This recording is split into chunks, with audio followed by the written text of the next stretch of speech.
Habaragani, what is the word? Tonight's word is Kuumba. My name is Sage Chioma, and I have the honor and privilege of not only being a docent here at the International Civil Rights Center and Museum, but being tonight's speaker who will speak on a principle that is near and dear to my heart.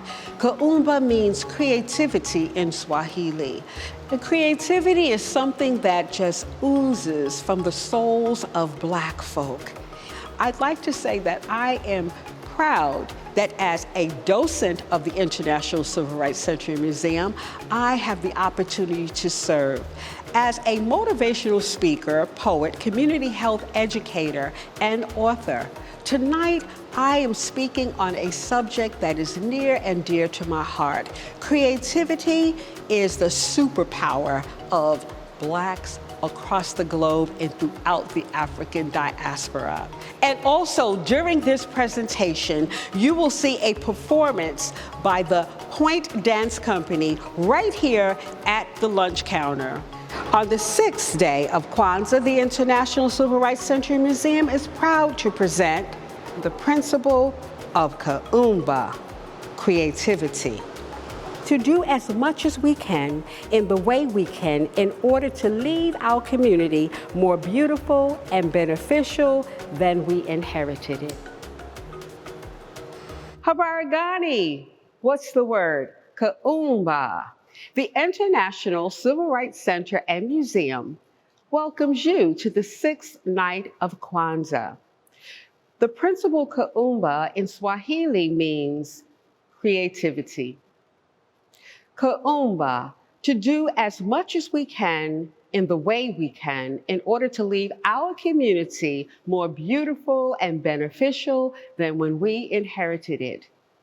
The word principle is defined as a fundamental truth or proposition that serves as the foundation for a system or belief or behavior or for a chain of reasoning. In other words, a principle is a simple truth that helps to positively guide you in your life. When speaking of principles, one thing I know for sure is that principles are deeply rooted in values, which is perfectly demonstrated within the 7 spiritual principles of Kwanzaa. Spiritual principles are never in conflict with one another. They are interlocked, woven tightly together, each principle building one upon the other. The 6th principle of Kwanzaa, Kuumba, creativity, is perfectly anchored between Nia and Imani, purpose and faith. Purpose and faith, 2 highly charged spiritual principles. Just the word creativity reminds me of what we all have been told, that we are created in the image and likeness of the Creator. Yes, that spark of divinity, inherent in each one of us, is made manifest through our creativity, both individually and collectively. The creativity that emerged from the collective soul of Black folks, whether from their sorrow and sadness or their resilience and brilliance, continues to influence modern culture across the globe. Daniel Black, the author of The Coming, a book written about the Ma'afa, which is a Swahili term that means the great disaster, great tragedy, the unspeakable horror of the Middle Passage. The word Ma'afa acknowledges those who died during the Middle Passage. There are as many as 2 million lives lost. The Ma'afa acknowledges those whose bones still lie on the floor of the Atlantic Ocean. I've written a poem inspired by the doorway of no return in the Cape Coast Castle on Gorée Island in Senegal. The poem is titled Doorway. The shrieks of ghosts echo from the Cape Coast Castle. Spices, ivory, and gold melt into Atlantic horizons. A doorway leads to stolen tomorrows. A perilous journey begins. never to return again. The sale of spices, ivory, and gold choke the memories loved ones hold. Beautiful African bodies, twisted like brown twigs, wall to wall, shame-shackled souls suffocating in the dismal, dank dungeons of misery and despair. Each one's thirst insatiable, thirsty for water to drink, to cleanse, to wash dung-caked bottoms, crammed into close quarters, tight corners, thirsting for a quarter of an inch to stretch limbs and lungs. Only naked terror could pierce this darkness as coffins with white sails set off into bloody sunsets, scorching humanity's collective soul. Going once, going twice, black flesh sold. Going once, going twice, black flesh sold. Daniel Black states that continuously shifting the African did not destroy the gifts. He speaks of the magnificence of the creativity and gifts that were spread across the globe in what we lovingly refer to as the African diaspora.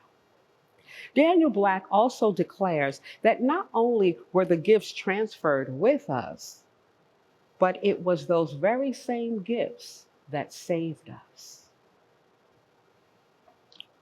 Creativity, defined as the ability to transcend traditional ideas, patterns, relationships, and to create meaningful new ideas, forms, methods, and interpretations.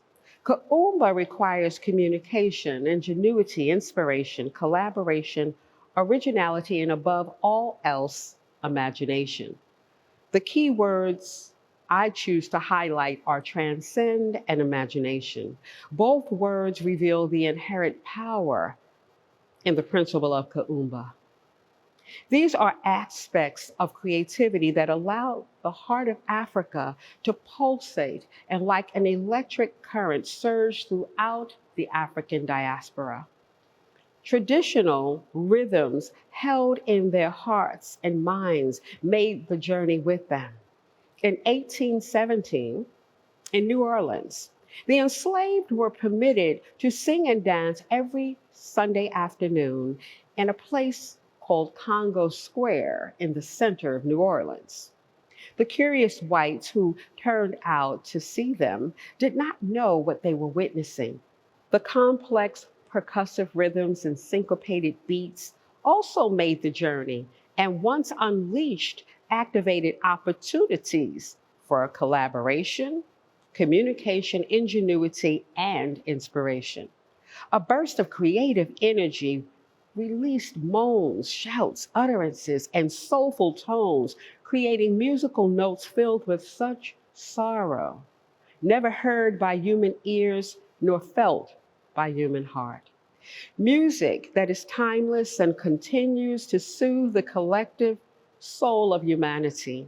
Yes, work songs emerged, call and response emerged, Negro spirituals emerged, ragtime, jazz, blues, bebop, and the boombox beats bouncing off the concrete with the modern day griot of hip hop emerging within the inner city. The African declaring their own freedom through the powerful art of creative self-expression.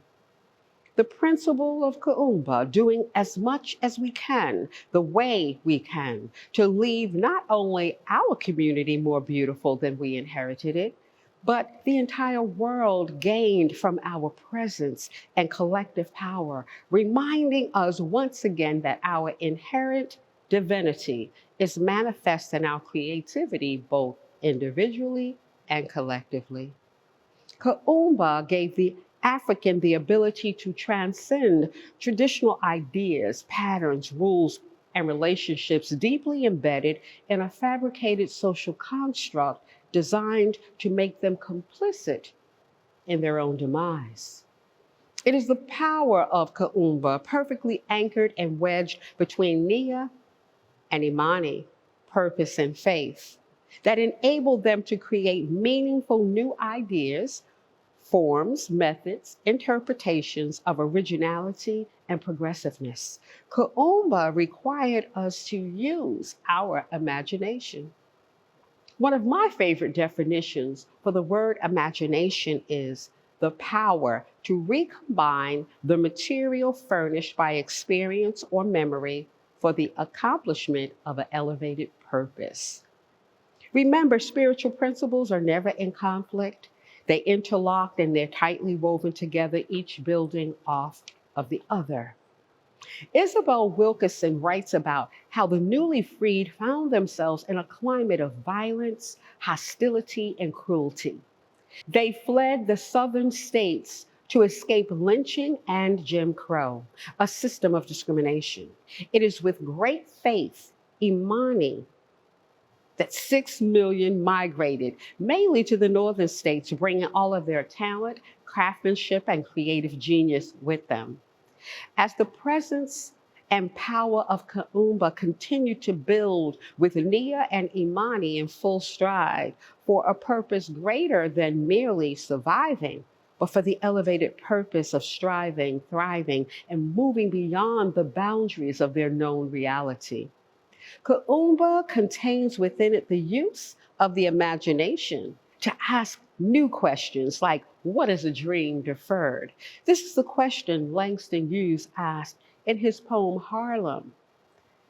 What happens to a dream deferred? The final lines of the poem ask the question, maybe it sags like a heavy load, or does it explode? I say yes. A dream deferred exploded into the Harlem Renaissance, producing great poets, writers, and playwrights, Zora Neale Hurston, James Weldon Johnson, Countee Cullen, and Langston Hughes, just to name a few. It produced musicians, composers, and band leaders, Count Basie, Louis Armstrong, Duke Ellington. And in the 1960s, it exploded once again into the Black arts movement, artistry rooted in resistance. Art requires improvisation and imagination. Recently, Iyanla Vanzant, the inspirational speaker, author, New Thought leader, shared a very powerful teaching on the word imagination. She shared that imagination contains 176 words. Yes, you heard me right. 176 words can be made from the one word imagination. A few choice words like animate, animation, giant, ignition, atoning, maintain, nation, magi, anoint, gain, and my personal favorite, 2 words combined, I am. What I know about spiritual principles, especially in the case of Kuumba, it is only through application that they work. And imagination is what activates the application of Kuumba and gave us the determination as a people to transcend and rise above all obstacles and adversity. Can you fathom the amount of improvisation and imagination it required for a people to envision a world where they could and would define themselves, shape, mend, and mold their own destiny? The contributions of Black people throughout the African diaspora are endless. Although creativity is understood as the use of imagination or original ideas, especially in the production of artistic work, I would be remiss if I stopped there, because the gifts that were transferred from Africa throughout the diaspora didn't stop at the artistry of Black folks. I chose 2 African American scientists to highlight because they both mastered the art of transcendence. And their lives fully demonstrate the commitment to always do as much as we can in the way that we can in order to make our community more beautiful and beneficial than when we inherited it. The first, George Washington Carver, had to transcend the traditional ideas, patterns, and rules of his time, being born enslaved and orphaned as an infant. The first relationship that contributed to his transcendence was his relationship with nature as a boy. It was the one thing that made sense and mirrored his connection to both the creation and the creator.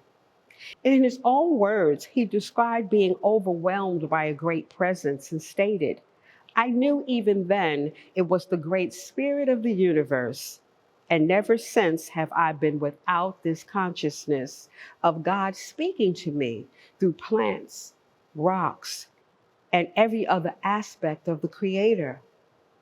His love for plants and nature progressed, and he first pursued an education in the fine arts, painting beautiful floral arrangements and landscapes.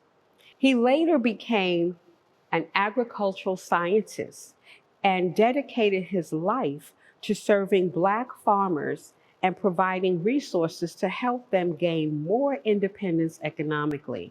While a professor at Tuskegee Institute, George Washington Carver developed techniques to improve soils depleted by the repeated planting of cotton. Apart from his work to improve the life of farmers, Carver was also a leader in promoting environmentalism. George Washington Carver created over 300 products made from peanuts, sweet potatoes, and soybeans. All the while, he demonstrated the principles of Ujima, collective work and responsibility, and Ujama, cooperative economics. This was his vision. His tombstone reads, "He could have added fortune to fame, but caring for neither, he found happiness and honor in being helpful to the world." Although many of his African American contemporaries did not agree with Carver or Booker T. Washington, it was Dr. Luther Williams who says George Washington Carver's revolutionary disposition was creativity and discovery, not activism in the social political context. The second scientist, Dr. Hadiya Nicole Green, is a STEM pioneer, leader, humanitarian, and entrepreneur who is introducing the world to the next generation of cancer treatments, cancer charities, and affordable health care. She is one of the nation's leading medical physicists and one of the first African American women to earn a PhD in physics.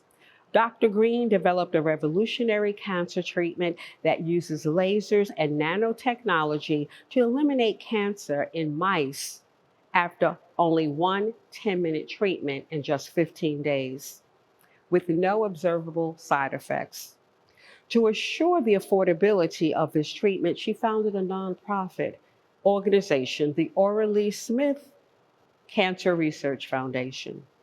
The example of these two scientists demonstrates that the gifts that were transferred from Africa throughout the diaspora are not limited to artistic works. Both Carver and Green recombined the materials furnished by experience or memory for the accomplishment of an elevated purpose. However, there is something to be said about artistry, and what I've heard is that there is a strange paradox when creating art in an oppressive system. The art becomes the perfect container in which the truth can be held, hidden, or cleverly disguised. In many instances, the artist could speak truth to power, like when Maya Angelou took control of the narrative and penned these words of defiance: "Still I rise." You may write me down in history with your bitter, twisted lies. You may tread me in the very dirt, but still, like dust, I'll rise. Does my sassiness upset you? Why are you beset with gloom? 'Cause I walk like I got oil wells pumping in my living room, just like moons and like suns, with the certainty of tide, just like hope springing high, still I'll rise. Did you want to see me broken, bowed head and lowered eyes, shoulders falling down like teardrops, weakened by my soulful cries?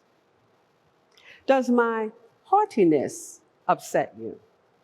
Don't you take it awful hard that I laugh like I got gold mines digging in my own backyard? You may shoot me with your words. You may cut me with your eyes. You may kill me with your hatefulness, but still, like air, I'll rise. Does my sexiness upset you? Does it come as a surprise that I dance like I got diamonds at the meeting of my thighs? Out of the huts of history's shame, I rise. Up from a past that's rooted in pain, I rise. I am a black ocean, leaping and wide. Welling and swelling, I bear in the tide. Leaving behind nights of terror and fear, I'll rise into a daybreak that is wondrously clear. I'll rise, bringing the gifts that the ancestors gave. I am the dream and hope of the slave. I rise, I rise, I rise.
The point dancers are a demonstration of how far the dances, the rhythms have traveled from Africa to the diaspora. They are a perfect demonstration of the gifts that are held within that continue to explode. It is Patrice Malidoma Somé who says that true power is when a culture is reborn within the very culture that killed it. So as the holiday season comes to a close, remember the power of Kuumba, that spark of divinity inherent in each one of us, made manifest through our creativity, both individually and collectively. Remember that we are created in the image and likeness of the Creator. So you are always creating. You could never not create. So we have a choice to create deliberately and purposefully and intentionally, or by default. I ask you to join us and create purposefully, deliberately, and intentionally in the spirit of Kuumba. We want to thank you for joining us for Kwanzaa on this 6th day. Know that this is the day that Kwanzaa has the huge feast and community gathering and celebrations. So as you think about that, I hope that you enjoy the celebrations that you are attending, whether it be with your family in your home or within the community. We will see you again tomorrow, where we'll have our final day of Kwanzaa. Our speaker is Meredith Summers, speaking on the principle of Imani, faith.